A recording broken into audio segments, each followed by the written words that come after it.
Merhaba örgü severler. Pembe Atölyem YouTube kanalıma hoş geldiniz. Bu videomda sizlere cici ve cici çok güzel bir patik çalışması anlatacağım.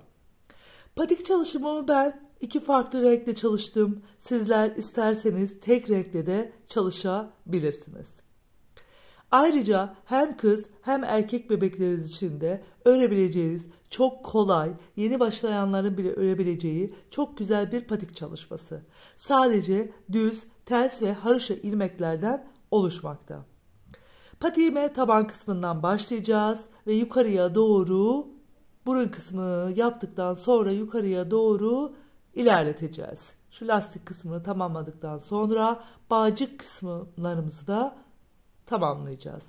Bağcık kısımlarımıza 2 adet düğme diktim. Hem sağda hem solda olmak üzere. Sizler sade olarak da bağcıksız olarak da kullanabilirsiniz. Alize Baby Best ip kullandım. Orta kalınlığındaki bütün bebe yünleriyle yapabilirsiniz. 4 numaralı şiş kullandım. İpinizin kalınlığına, inceliğine, şiş numaranızın büyüklüğüne, küçüklüğüne göre örgülerinizin ölçüsü değişmekte. Bu patik için ve diğer örgüler için geçerlidir. 1-1,5 yaş için ölçüsüne yeterlidir. Eğer iki renkli örmek istiyorsanız her iki ipten birer adet almanız yeterli. Zaten birer adet toplamda gitmiyor. Çok az iple beraber patik çalışması yapabilirsiniz. Hatta evdeki iplerinizi bile değerlendirerek patik çalışmanızı tamamlayabilirsiniz. Söyleyeceklerim bu kadar. Şimdi patiğimizin yapımına geçelim. Kanalıma abone olmayı ve bildirimleri açmayı unutmayın lütfen. Kanalıma abone olmak tamamen ücretsizdir. Beğeni ve yorumlarınızı desteklerseniz çok sevinirim. Şimdi patiğimizin yapımına geçelim. Patiğimize başlarken 4 numaralı şiş ile ve Alize Baby Best ile başlıyoruz. Ve şişimize toplamda 33 ilmeğimizi attım. Ve ilk sıramızda bir sıra düz olarak örüyorum. İlk hemen örgümüzün ters tarafında düz olarak örüyorum ve ilk haroşa sıramı elde ediyorum.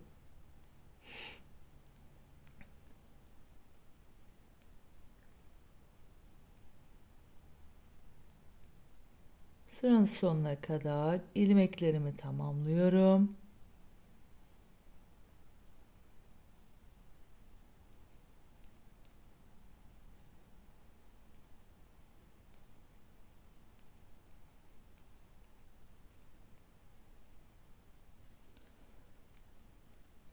İlmeklerimin tamamını örüp tamamladım. Son ilmeğimi de ördüm.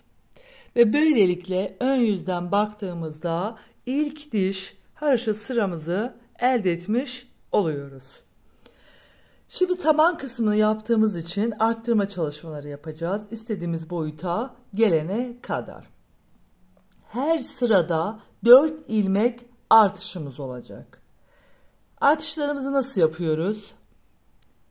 İlk ilmeğimi örmeden alıyorum. Daha sonra bir gizli arttırma yapıyorum. Sonrasında 15 ilmeğimi haroşa olarak örüyorum. Bu 15 ilmeğim sabit olan ilmeklerim. 1, 2, 3, 4, 5, 6, 7, 8, 9, 10, 11, 12, 13, 14, 15. 15 ilmeğimi haroşa olarak ördüm. Daha sonra bir gizli arttırma yaptım. Bir haroşa örüyorum.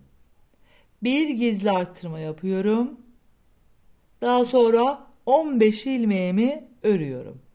2, 3, 4, 5, 6, 7, 8, 9, 10, 11, 12, 13, 14 ve 15.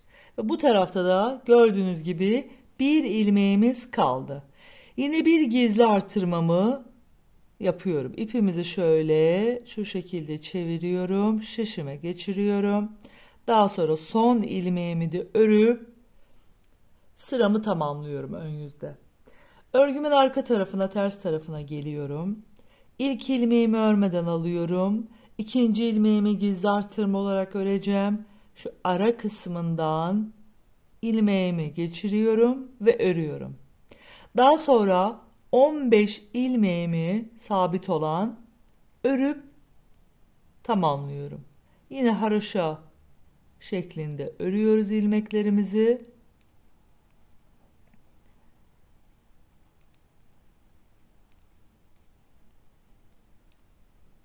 Yine gizli artırmamızın olduğu yere geldim. Bir gizli artırmamı yapıyorum. Daha sonra bir haroşa ilmeğimi örüyorum. Bir gizli artırmamı yapıyorum. Ve sonrasında sabit olarak örmemiz gereken 15 ilmeğimizi örüyorum.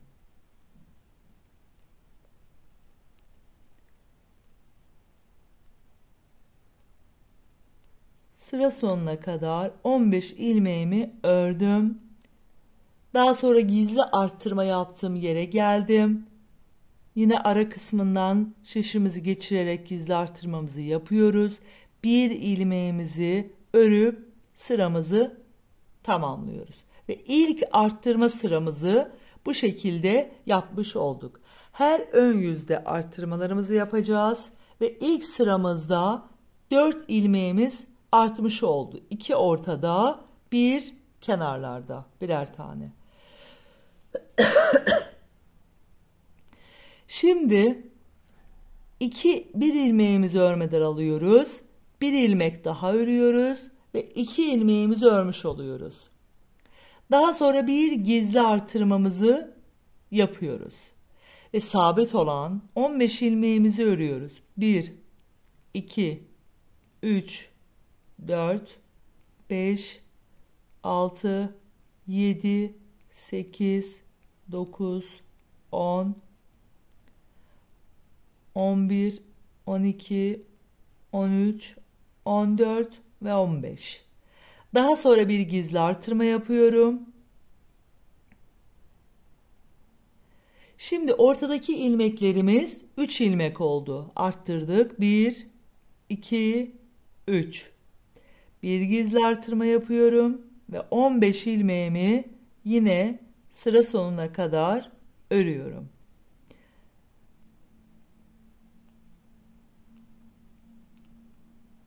Sıra sonunda bu sefer 2 ilmeğimiz kalmış olacak. Kenarlarda da artışlarımızı yaptığımız için 15 ilmeğimi ördüm. Bir gizli artırmamı yaptım. Daha sonra 2 ilmek haroşamı da örüp ön yüzdeki ikinci sıramı tamamladım. Arka yüze tekrar geldik. Arka yüzde 2 ilmeğimi örüyorum. Bir ilmeğimi gizli artırma olarak alıyorum. Arttırmış oluyoruz. Daha sonra sabit olarak örmemiz gereken 15 ilmeğimizi örüyoruz.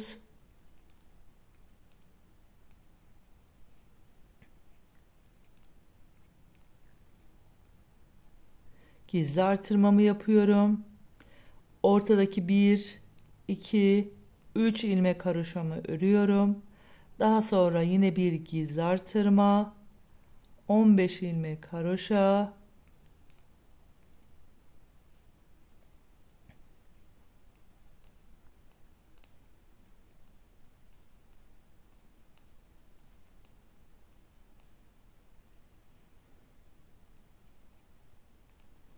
gizli artırma yaptığımız yere kadar ilmeklerimizi haroşa olarak ördüm. Bir gizli artırmamı yaptım. Yani ördüm. Arka tarafta yaptığımız ilmeği ördüm. 2 ilmek haroşamı da örüp sıramı tamamladım. Ve tekrar ön yüze geldim. İkinci arttırmamızı da tamamladık. Şimdi üçüncü arttırmamıza geliyoruz. İlk ilmeğimi örmeden alıyorum. 2 ilmek daha örüp ilmeklerimi 3'e tamamlıyorum. Bir gizli artırma yapıyorum. 1 2 3 4 5 6 7 8 9 10 11 12 13 14 15 ilmeğimi haroşa olarak ördüm. Bir gizli artırma yapıyorum. Şimdi ortadaki artan ilmeklerimiz 1 2 3 4 5 5 tane oldu. Tekrar bir gizli artırma yapıyorum. Sabit olarak örmemiz gereken 15 ilmeğimizi örüyoruz. 2 3 4 5 6 7 8 9 10 11 12 13 14 ve 15. Daha sonra bir gizli artırma yapıyorum ve 3 ilmek haroşamı örüp sıramı tamamlıyorum ve 3. sıra artışlarımı da yapmış oluyorum. Tekrar arka yüze geliyorum. Arka yüzde tüm ilmeklerimi haroşa olarak öreceğim. Ön yüzde artışlarımızı yapıyoruz. Dediğim gibi arka yüzde herhangi bir artış çalışması yapmıyoruz. Sadece ön yüzde arttırdığımız ilmekleri arka yüzde de arttırıyoruz. Bu şekilde 3. artış çalışmamız da tamamlandı. Her sırada 4 ilmeğimiz artıyor taban kısmında. Sıra sonuna kadar ilmeklerimi örmeye devam ediyorum.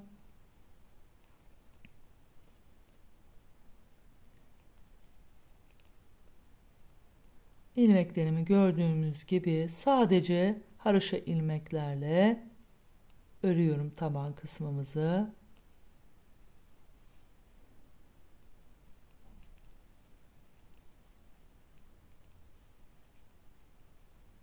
Yine burada da bir gizli artırmamızı yapıyoruz ve 3 ilmeğimi örüp sıramı tamamlıyorum. Örgümün tekrar düz yüzüne geliyorum. Ve 4. sıra artış çalışmamızı yapacağız.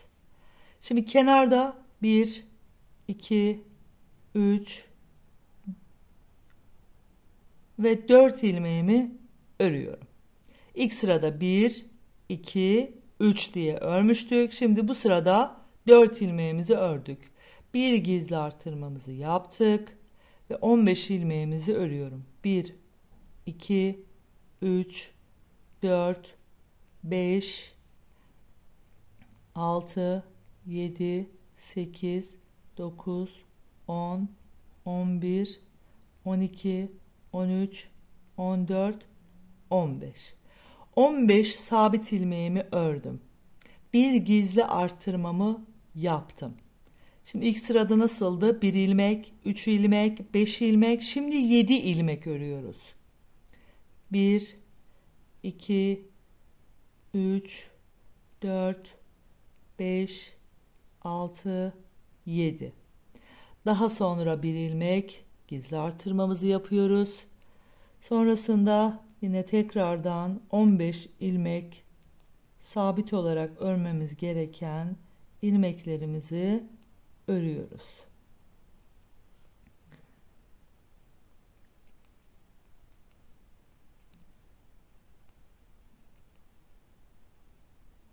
Sonda 4 ilmeğimiz kaldı. 15 ilmeğimizi ördükten sonra 1 ilmek gizli artırmamızı yapıyoruz. Daha sonra 4 ilmeğimizi de örüp tamamlayıp arka yüze geliyoruz. Arka yüzde tek yapmamız gereken şey arttırdığımız ilmeklerle beraber tüm ilmeklerimizi haroşa olarak örüp tamamlıyoruz.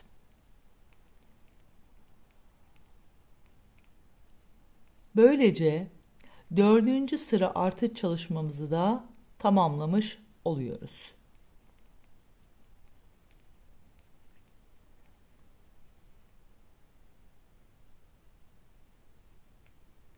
Sıramı ilerletip tüm ilmeklerimi haroşa olarak örüyorum.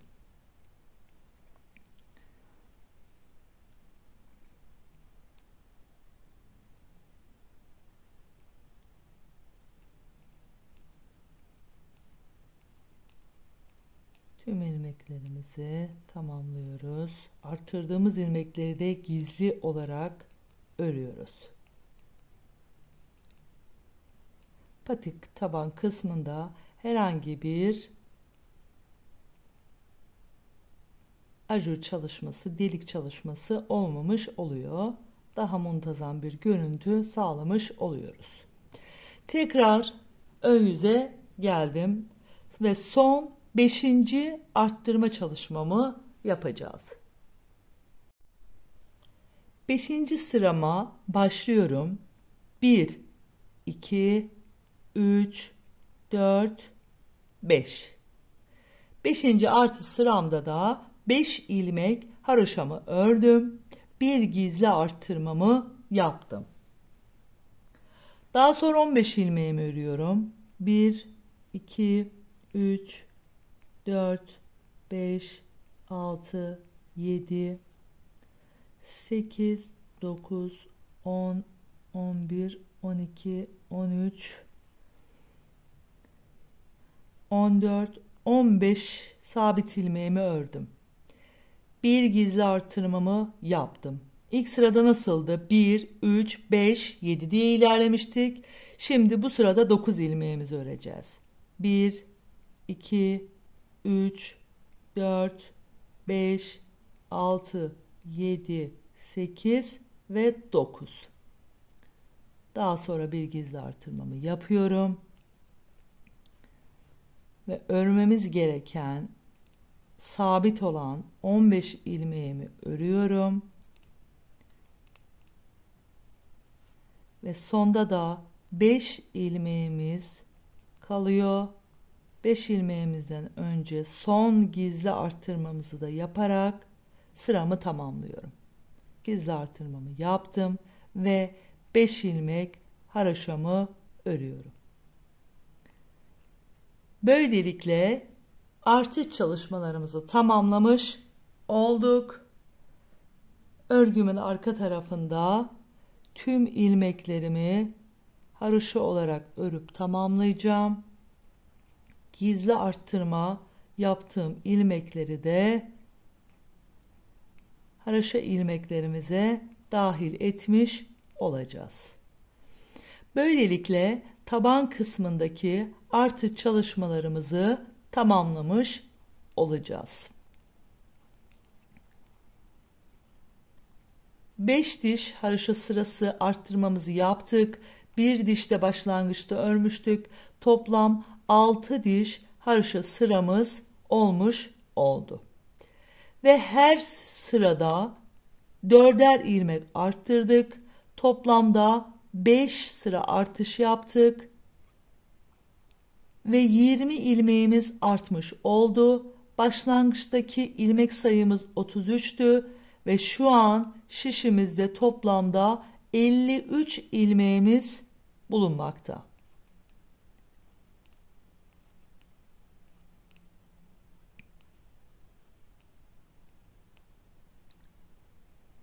Son gizli artırmamı da ördüm ve 5 ilmek haroşamı da örüp sıramı tamamladım. Ve tabanımızı da bu şekilde tamamlamış olduk. Şimdi burada düz sıra örmeye başlayacağız ve bunu farklı bir iplik çalışmasıyla, farklı bir renkle yapacağız. Ama sizler aynı renkle devam etmek istiyorsanız yukarıya doğru devam edebilirsiniz. Farklı bir iplik çalışmasıyla beraber örgüme devam edeceğim. Ben sarı hardal rengini tercih ettim. Sizler isterseniz aynı iplikle dediğim gibi devam edebilirsiniz. Ve ilk ilmeğimi yeni rengimle örmeye başlıyorum. Ve ilmeklerimi düz bir şekilde örüyorum.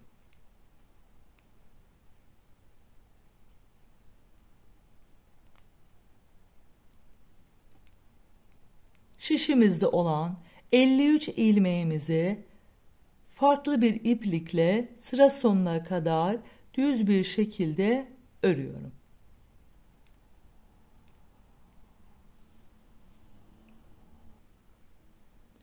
Ön yüzde 53 ilmeğimi düz olarak ördüm ve örgümün arka tarafına geldim. Arka tarafında ise tüm ilmeklerimi ters örgü olarak örüyorum. İpimizi kendi tarafımıza alıp tüm ilmeklerimi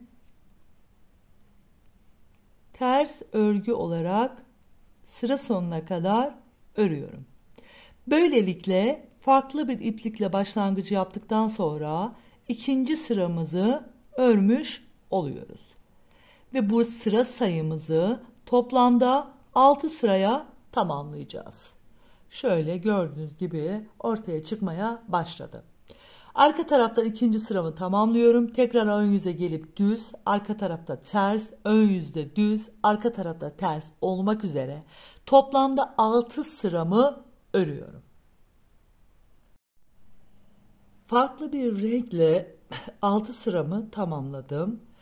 Şimdi şöyle bu rengimizle beraber dışarıya doğru şöyle bir çıkıntı oluşturmak istiyoruz. Bunun için de örgümüzün ters tarafını çeviriyoruz. Yardımcı bir şiş alıyoruz, farklı bir şiş. Şimdi şurada gördüğünüz gibi şu kahverenginin alt tarafında ilk başlangıcımız olan ilmeklerimizi görüyoruz. Onun ilk ilmeğinden başlıyoruz. Şöyle şişimize geçiriyoruz. Daha sonra sıradakini, bu şekilde bu kahverengi olan yerdeki ilk başlangıçtaki sarı renkle olan ilmeklerimizi şişimize geçiriyoruz.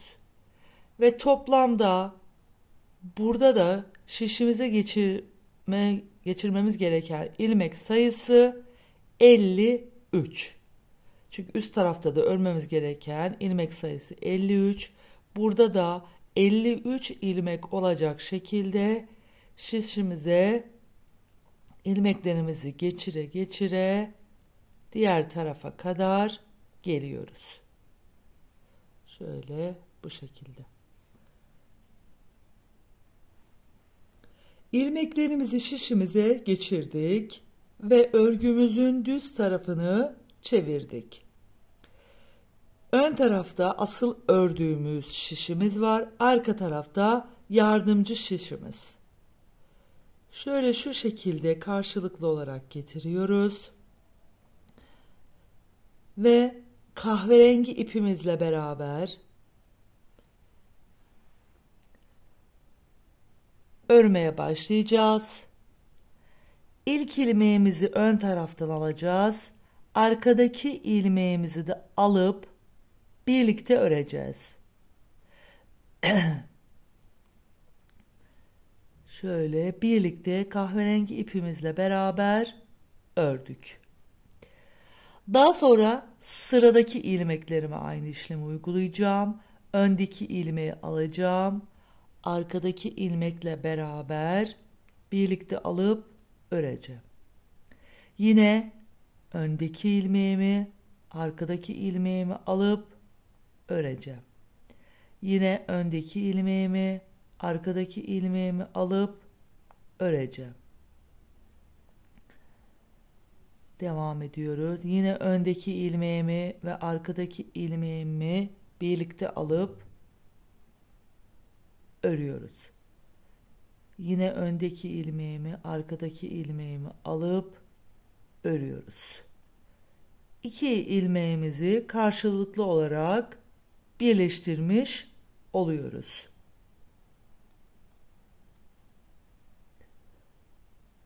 53 ilmeğimizi sıra sonuna kadar bu şekilde yapmaya devam edeceğiz. Kahverengi ipimizle beraber örgümüze devam edeceğiz. Şöyle birkaç ilmek daha yapıp şöyle gördüğünüz gibi çıkıntımız da dışarıya doğru oluşmaya başladı.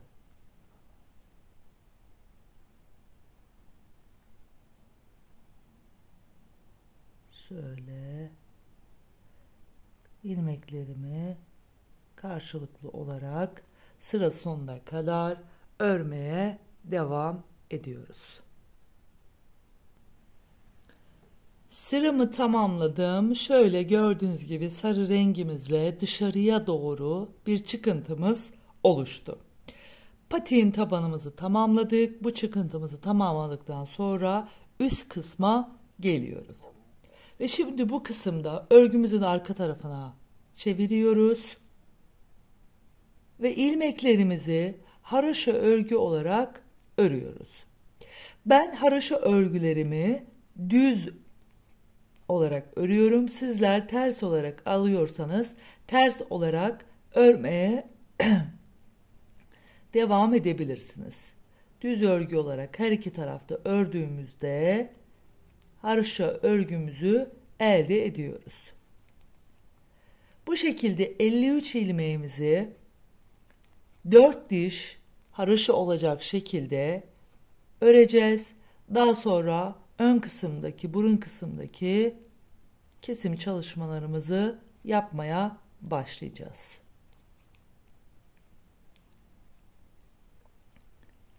Şöyle ön taraftan da göstereyim. İlk diş haroşa sıramızda oluştu.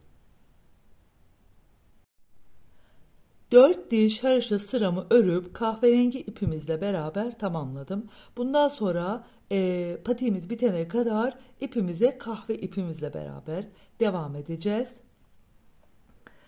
Şimdi ön kısım, burun kısımdaki kesim çalışmalarımızı yapacağız ve böylelikle burun kısmımızı, örgümüzün, modelimizin, patiğimizin üst kısmını oluşturacağız.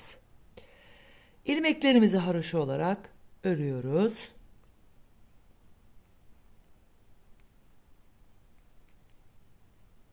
Sonda 21 ilmek kalana kadar ilmeklerimi düz bir şekilde örüyorum.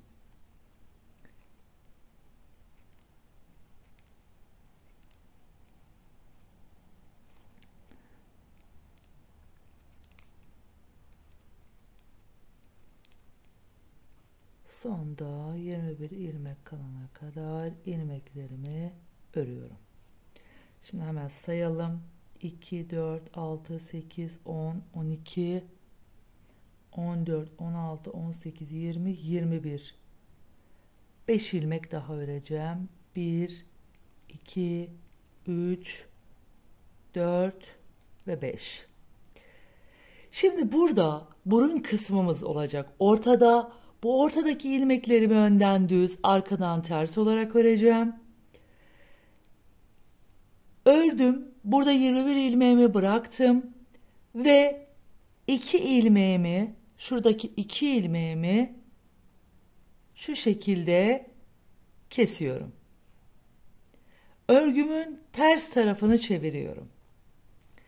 Ters tarafında şimdi 12 ilmek öreceğiz. 12 ilmek üzerinden ilmeklerimizi keseceğiz. Ve 12 ilmeğimi önden düz, arkadan ters örgü yapacağım. İlk ilmeğimi örmeden alıyorum.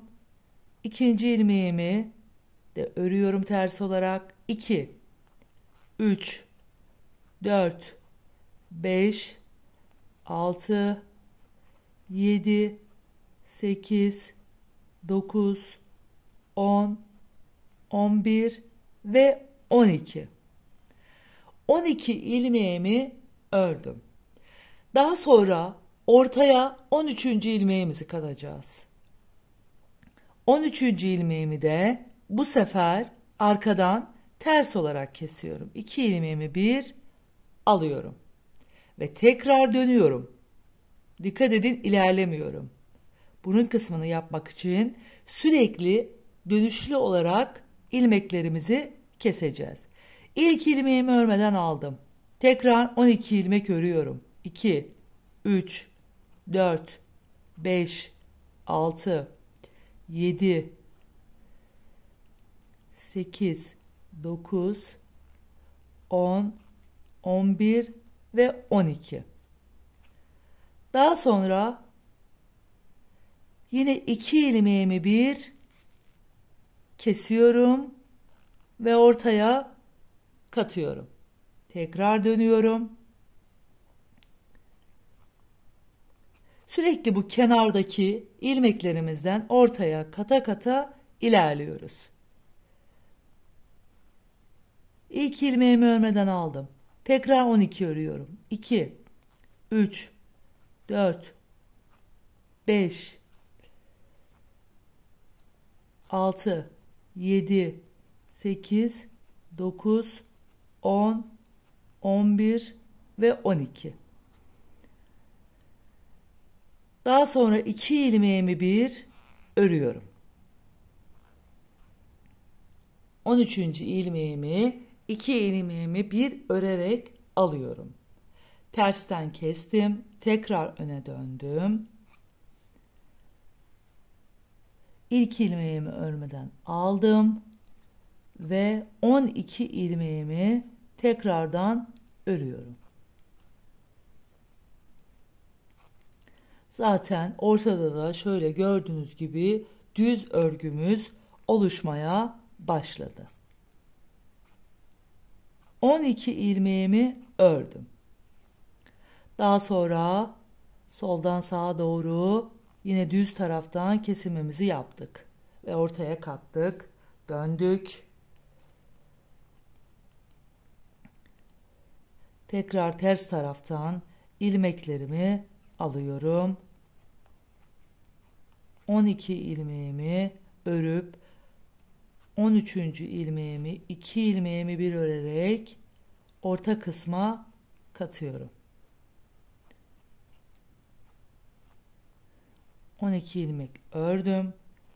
13. ilmeğimi 2 ilmeğimi bir örerek ve ters örgü yaparak ortaya kattım. Tekrar ön tarafa geliyorum. İlk ilmeğimi yine tekrardan örmeden alıyorum. 12 ilmeğimi örüyorum.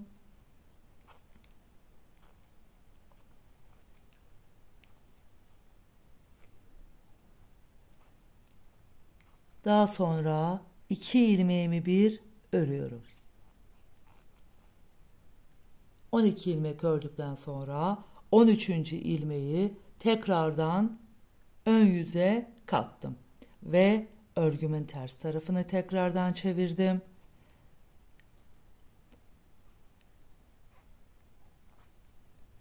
İlerliyorum, ters olarak örgümü yapıyorum. 12 ilmeğimi yine burun kısmı için örüyorum.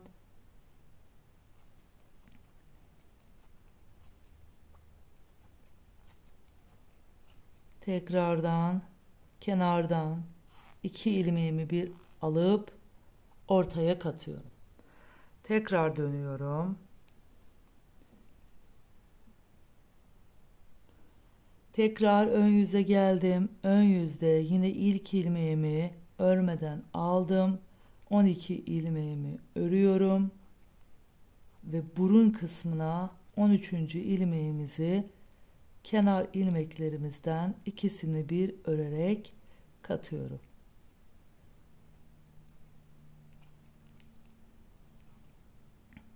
İkisini bir örüyorum. Daha sonra yine tekrardan örgümün ters tarafını çeviriyorum. İlk ilmeğimi örmeden aldım. Diğer ilmeklerimi de aynı şekilde örüp ortaya katıyorum.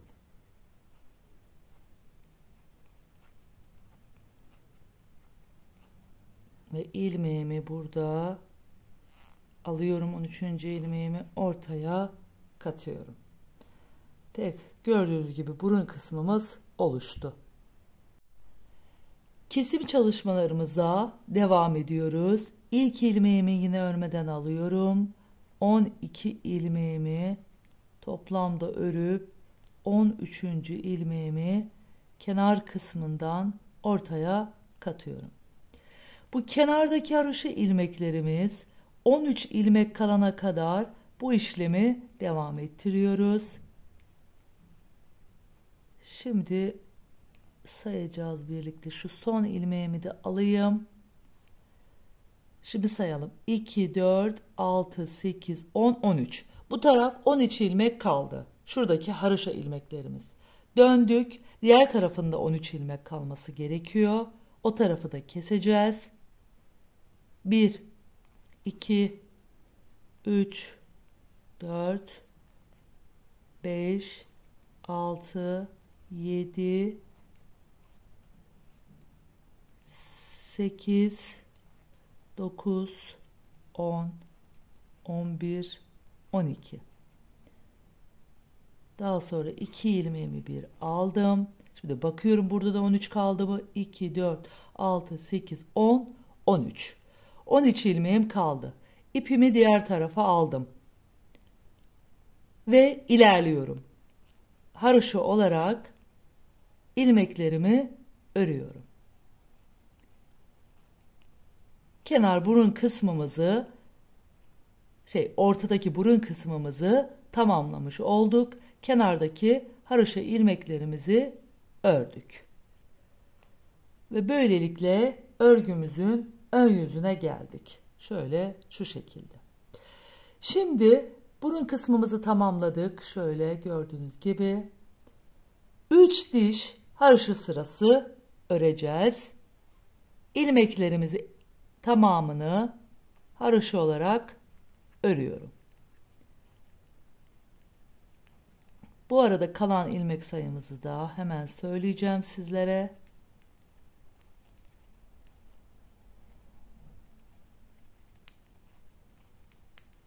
Şöyle bir haroşa olarak örmeye başlayayım. 2, 4, 6, 8, 10, 12, 14, 16, 17, 18, 19, 20, 21, 22, 23, 24, 25, 26. Burada bir ayrıklık oluşuyor. Gördüğünüz gibi kesim çalışmasını yaptığımız noktada. Burada biraz ilmeğinizi sıkı tutarak örüyoruz. 27, 28, 29, 30, 31, 32, 33, 34, 35, 36, 37, 38 ve 39 ilmeğimiz şişimizde kaldı. Tekrar sayalım. 2, 4, 6, 8, 10, 12, 14, 16, 18, 20, 22, 24, 26, 28, 30, 32, 34, 36, 38 ve 39 ilmeğimiz kaldı. Şimdi 39 ilmeğimizi 3 diş haroşa sırası örüp tamamlayalım. 3 diş haroşa sıramızı örüp tamamladık ve tekrar patiğimizin ön tarafına geldik.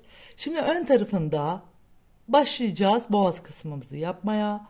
Boğaz kısmımız için ise ilk ilmeğimizi örmeden düz bir şekilde alıyoruz. Diğer ilmeğimizi ters örüyoruz. Daha sonra düz, ters, düz, ters, düz, ters. Yani bir düz bir ters şeklinde boğaz kısmı için lastiğimizi örüyoruz.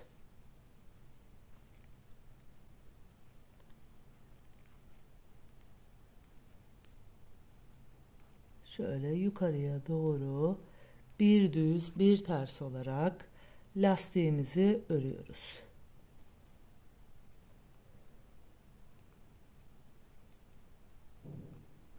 Ters, düz, ters, düz, ters, düz, bir düz, bir ters, bir düz, bir ters, bir düz, bir ters, bir düz, bir ters, bir düz, bir ters ve bir düzle bitiriyoruz.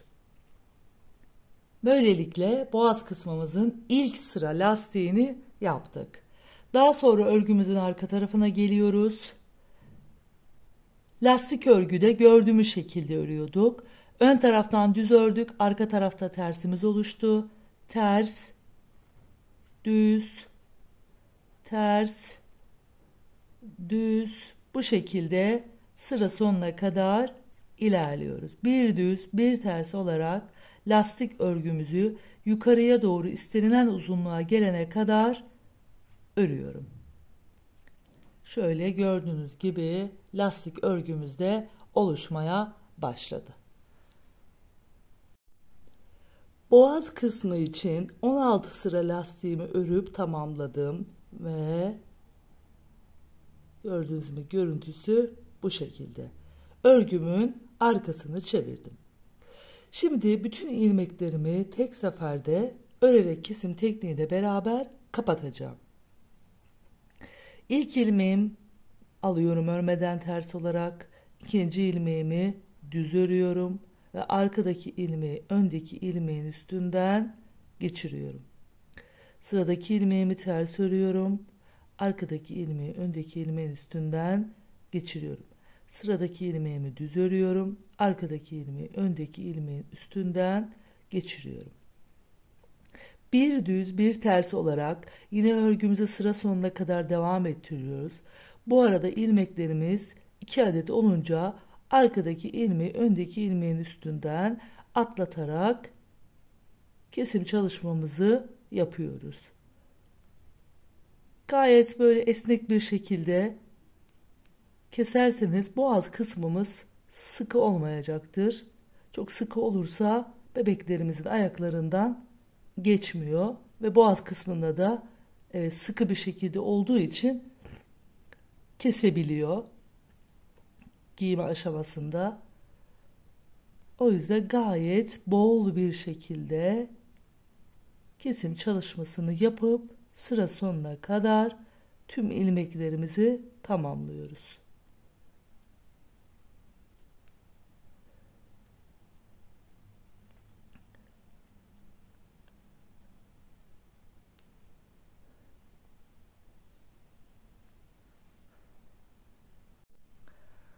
Örgümüzün kesim çalışmasını boğaz kısmında tamamladım. Şimdi dikiş çalışmasıyla devam edeceğim. Şöyle ters çeviriyorum.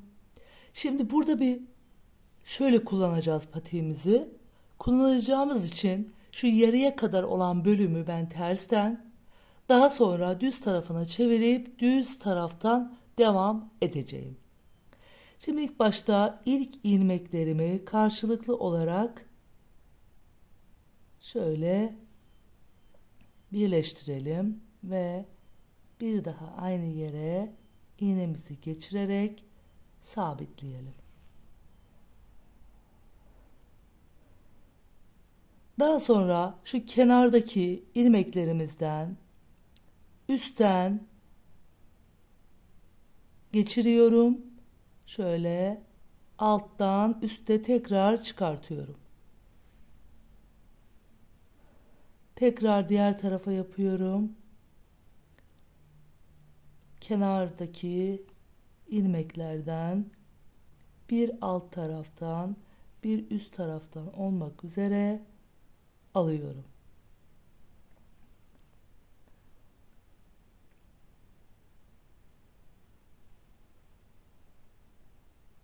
Bir alt parçadan bir üst parçadan olmak üzere yukarıya doğru, yani burada biraz aşağıya doğru oluyor.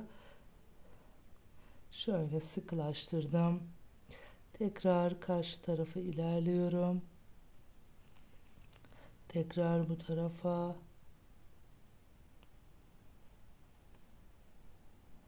Tekrar karşı tarafa. Daha sonra örgümün düz tarafını çeviriyorum. Şöyle düz tarafını çevirdim. Şimdi tekrar yine dikiş çalışmasını yapmaya devam ediyorum aşağıya doğru. Bu sefer düz taraftan devam ediyorum. Yine aynı şekilde karşılıklı olarak dikim çalışmamızı yapıp tamamlıyoruz. Gördüğünüz gibi lastik kısmımızı tamamladık. Şimdi haroşa kısmımız. Kenardaki köşedeki çıkıntıdan alıyorum. Daha sonra diğer çıkıntıdan alıyorum. Tekrar bu çıkıntıya geliyorum. Karşılıklı olarak çıkıntılardan birleştiriyoruz.